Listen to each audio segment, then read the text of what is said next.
Let's start off today playing a little game of What Is It? Maybe you've played this game at a large sporting event as they put a section of an image on the Jumbotron and everyone in the crowd tries to guess what the image is before the entire picture is revealed. That's the game we're going to play. So let's start off with our first image. Here's our first image. Can you guess what it is? Well, let's reveal the whole picture to see if you're right. Now, its official name is Cloudgate, but everyone just calls it the bean. Okay, let's try a second one. Is this one trickier? Do you know what it is? Well, let's go ahead and reveal it. It's Mickey Mouse. Did you get that one right? Okay, one last one. Now, I'm not sure if you'll be able to get this one. Maybe you can tell, maybe you can't. Okay, let me go ahead and show it to you. It's the Bible. You see, sometimes we only see a piece of a much larger picture. And today, as we continue our series, Word, we want to try to see the whole picture. Today is about taking a 30,000-foot view of the Bible. I mean, who wrote it? How is it structured? What is it actually about? This series is all about hearing from God every day. Now, most of us want to hear from God about specific decisions and in particular circumstances, but we get frustrated because we often don't understand what He is saying. But last week we learned that hearing from God is not as much about informational knowing as it is about relational knowing. Learning to hear from God is more about developing a close, personal relationship with God than it is about turning God into an advice ATM. It's about coming to know God like we know our spouse or a sibling or our closest friend. As we come to know God relationally, we'll be able to better discern what He is saying in specific situations and regarding particular circumstances because we will understand His heart and His character and will recognize His still small voice speaking to us in our gut. You know, every day God speaks to us in a variety of ways. But one of the most accessible, yet the most neglected ways, is through His written word. And in this series, we are encouraging and equipping one another to hear from God every day through His written word. Now, if you haven't yet, we want to challenge you to join us in the 3-week community Bible reading plan through the book of James. You have this bookmark here you can use, or you can sign up online for daily emails as we practice the things we're talking about in this series. However, today we want to take the big picture view. As I mentioned, today we want to help one another try to understand this book better by giving an overview of what it is and what it is about. So let's start by talking about what the Bible is not. I mean, the Bible is not a rule book. Sometimes we make the mistake of approaching the Bible as a massive collection of commands, of do and don't statements, and how we feel about our relationship with God becomes dependent on whether we are good at keeping the commands or not. But the Bible is not a rule book.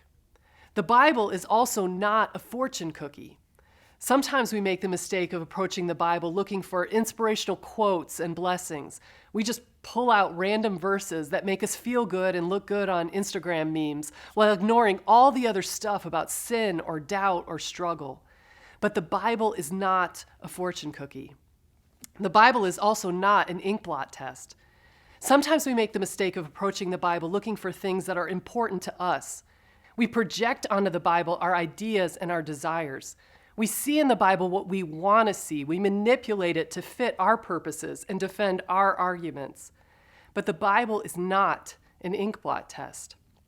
So if the Bible is not a rule book, not a fortune cookie, or an ink blot test, what exactly is it? Well, the Bible is a story.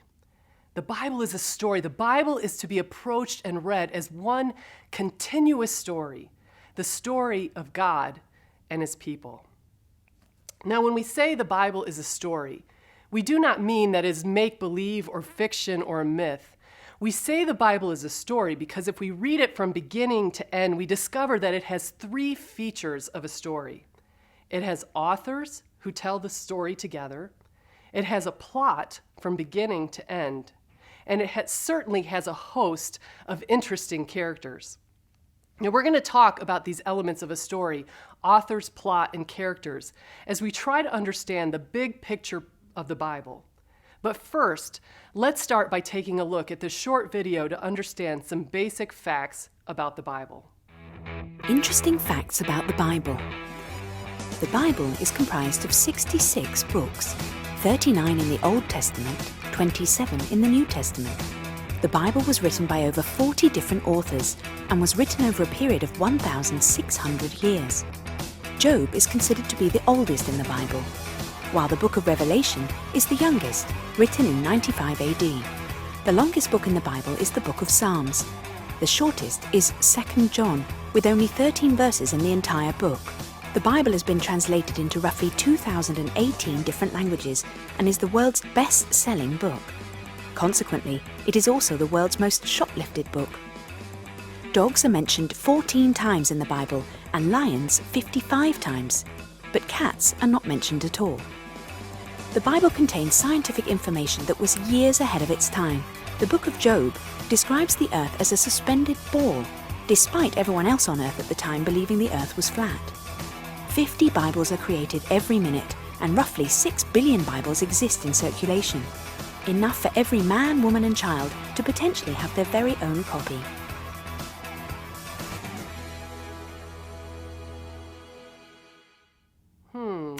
Cats are not mentioned in the Bible, something we all need to think about. But back to the elements of story. Let's first talk about authors. Now, most books have one author, some have 2 or 3. But the Bible was written by over 40 divinely inspired authors over a span of 1,600 years. As such, this one book is actually a compilation of 66 different books that all contribute to one continuous story. Consider this explanation from theology professor Scott McKnight. Imagine Jesus reclining at the head of a table at a writer's banquet. To his right are more than the 30 authors, the authors of the Old Testament books. To his left are more than 10 authors of New Testament books. Each of these authors has his or her hand raised, not to ask a question, but for permission to tell their story of the story. Each one has a story to tell, or perhaps even better, each one has a way of telling the story. Before they are given permission, however, Jesus gives them some instructions in the form of a plot to which they are to conform their story. Each author must write their story within this plot, but they are given considerable freedom to tell the story in their own way. Whether you turn to Exodus or Ezra, Malachi or Mark, Acts or Hebrews, you must read each book as a variation on this story. Over 40 authors, but the words they wrote, whether history, narrative, prophecy, proverb, or poetry, all contribute to one central plot, one larger story. So what is that plot? Well, let's break the plot down into 5 moves or themes. Here's what we'll call each theme in the plot: creation, collapse, community, Christ, completion. See if you can pick up on these themes as we watch an animated version of the story. There's this crazy story at the beginning of the Bible. We have Adam and Eve, and they're in the Garden of Eden. And everything in this garden is great. It's exactly as it should be, except there's this one tree that they're told by God not to eat from because it's dangerous and it will kill them. So that's it. Avoid this fruit tree and we're fine. Right, it seems pretty simple.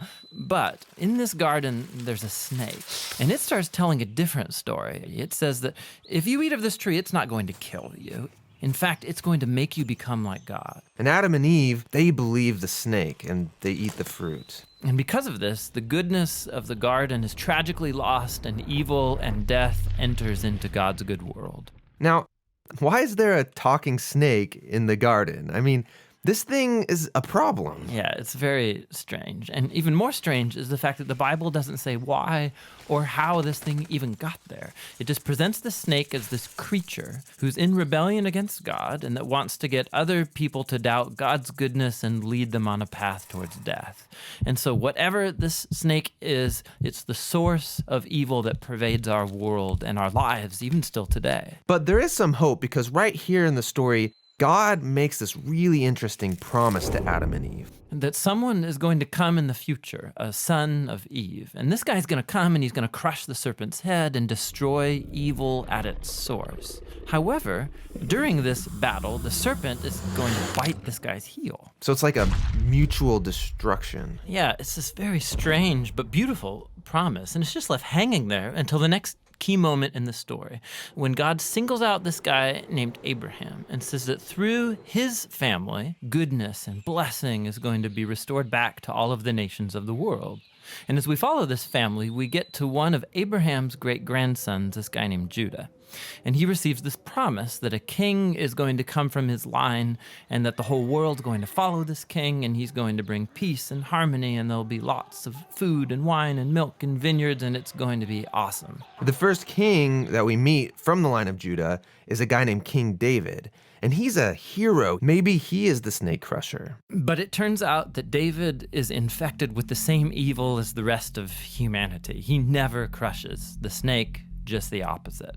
However, God makes a promise to David that this king is going to eventually come from his line. But as you go on in the story, one by one, each generation of his sons, they're just total chumps. They give in to the snake, they choose evil, they go after money and sex and power and following other gods. Things get so bad that they run the nation of Israel right into the ground, and the big bad empire of Babylon just takes them out. And so now there are no more kings to even fulfill this promise. So it seems like the whole plan is lost. But during these dark days, there's this crazy group of guys called prophets, and they just kept talking about this coming king and reminding us of the promise that he'll come, he'll defeat evil, he'll restore the garden. Now, one specific prophet, Isaiah, he tells us more about why this king is bitten. Isaiah says that the promised king receives this wound because of humanity's evil, and that it kills him. But then all of a sudden he comes back, and Isaiah says it's because he suffered this wound that he can now become a source of healing to other people. But the Old Testament ends, and the snake-crushing king that everyone's been talking about never shows up. And this is why, when the New Testament begins, it introduces us to Jesus of Nazareth, not as some random guy, but as someone who comes to fulfill these specific ancient promises. Yeah, we learn that he's from the line of David, Judah, and Abraham. And he goes around Israel announcing that the goodness of God's kingdom is here, now. And he begins confronting the effects of evil on people by healing them, by forgiving them of their sins and evil. Many people are now believing that this is, in fact, the promised king. But Jesus began telling his closest followers that he was going to become king and bring peace by taking the full effect of humanity's evil into himself. The fatal snakebite wound. Exactly. And so it seems like the serpent wins. And this story actually would be a tragedy except for what happens next. Jesus rises from the dead. And now Jesus has the power over evil and death for himself. And so the rest of the New Testament is then making this claim that Jesus' power over evil and death has now become available to us to begin confronting the effects of evil in our lives. But even still, death and evil are a real problem in our world all around us. And so the story of the Bible ends by describing this future day when Jesus comes back and he finishes the job. He destroys the snake once and for all, and he restores the goodness of the garden here on earth. Creation, collapse, community, Christ, completion. These are the themes that describe the plot of the story. We can find elements of one or more of these themes in every book of the Bible, but it can be helpful to think of these themes in the structure of the Bible itself. Genesis 1-2 tells us about creation. Everything begins with God, who speaks things into existence through the pinnacle of creation, human beings. Now, as soon as we say the word creation, it can spark so many debates about evolution and creation, faith and science. We've been fighting about that stuff for so long that we end up missing the more important thing, the plot of the story. The theme of Genesis 1 and 2 is that God designed human beings to experience perfect oneness with himself, with each other, and with all of creation. This was God's dream for the world. This was perfection. But very early in the story, these first humans defy God and everything collapses. Genesis 3 through 11 describes what happens when sin enters the world. This sin destroys the oneness. Sin breaks our relationship with God and with each other and with all of creation. The entire rest of the Bible is about overcoming this collapse and restoring God's dream for the world. Now, Genesis 12 and all the way to the book of Malachi at the end of the Old Testament is about the community God sets apart as he begins the work of restoring his dream for the world. God makes a covenant with a man named Abraham and promises to bless him, and in return use him and his descendants to bless the world. This community is blessed to be a blessing. Later on in the story, this community comes to be known as the church. But first, the plot has another twist, the most important part of the story. The New Testament opens with the book of Matthew as we are introduced to Christ, to the person of Jesus. Jesus is God come in the flesh into our world. He showed us through what he did, what he taught, how he treated people, what God's dream for the world looks like. Through his death on the cross, he took the punishment for the collapse that began all the way back in Genesis 3 and continues to happen today. Through his sacrifice, we can be forgiven for our sins and restored to a relationship with God. Through his resurrection, we receive new life so that we can join him in restoring God's dream for the world through what we do, what we say, and how we treat one another. The rest of the New Testament, all the way up to chapter 20 in the book of Revelation, is about the church working to restore God's dream for the world, which leaves us with just 2 chapters left in the Bible, Revelation 21 and 22. These chapters describe the completion of all things. This is the time when Jesus will return and restore everything to the way it was meant to be when God spoke the world into existence. Creation, collapse, community, Christ, completion. That is the plot of the story. Just as in our opening What Is It game, every time we read a verse, a chapter, or a book in the Bible, we need to recognize that what we are reading is part of a larger picture, a larger plot. Theologian N.T. Wright describes it this way. He says, when you read 10 or so verses, it's like you're standing across a room looking out a window. Standing back, you only see a small amount of the countryside.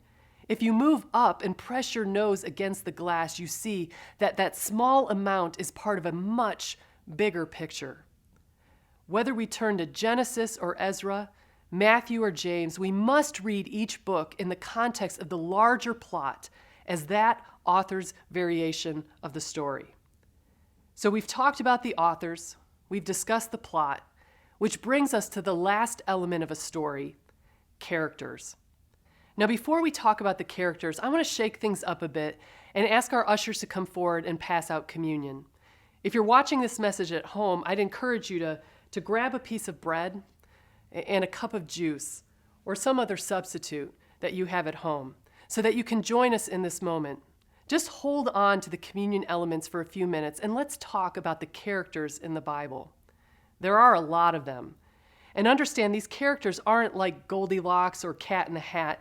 They were real people who lived real lives filled with triumphs and flaws.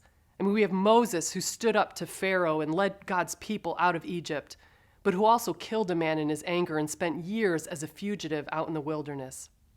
We have Rahab, the prostitute, who despite her scandalous profession was used by God and honored by protecting 2 of God's men.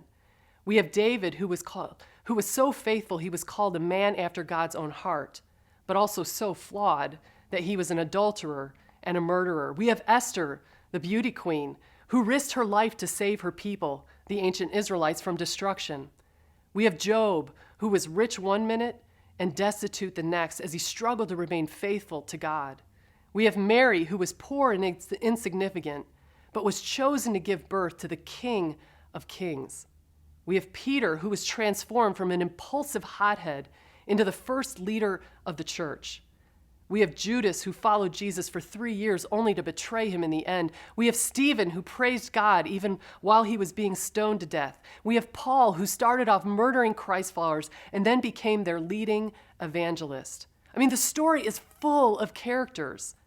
But at this point in the story of the Bible, there are two primary characters: the church, that is us, and the one we are holding. Understand, the Bible is our story too. We are living in the delay between Christ and completion, and our mission, our part in the story, is to help as many people as possible find their way back to God before Jesus returns.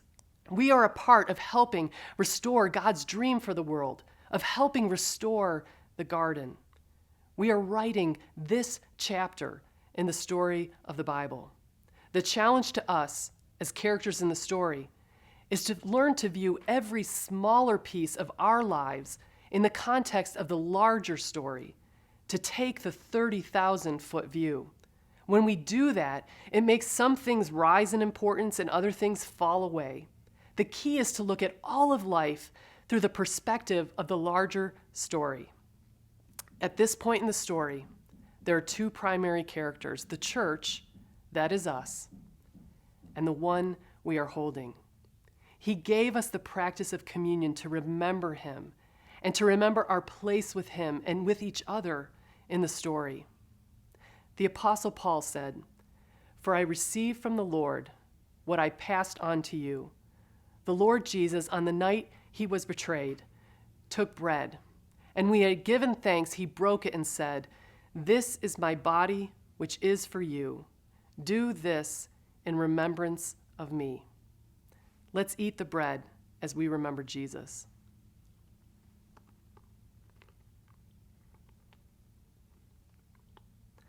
In the same way, after supper, he took the cup, saying, "This cup is the new covenant in my blood. Do this whenever you drink it in remembrance of me." Let's drink the juice as we remember Jesus.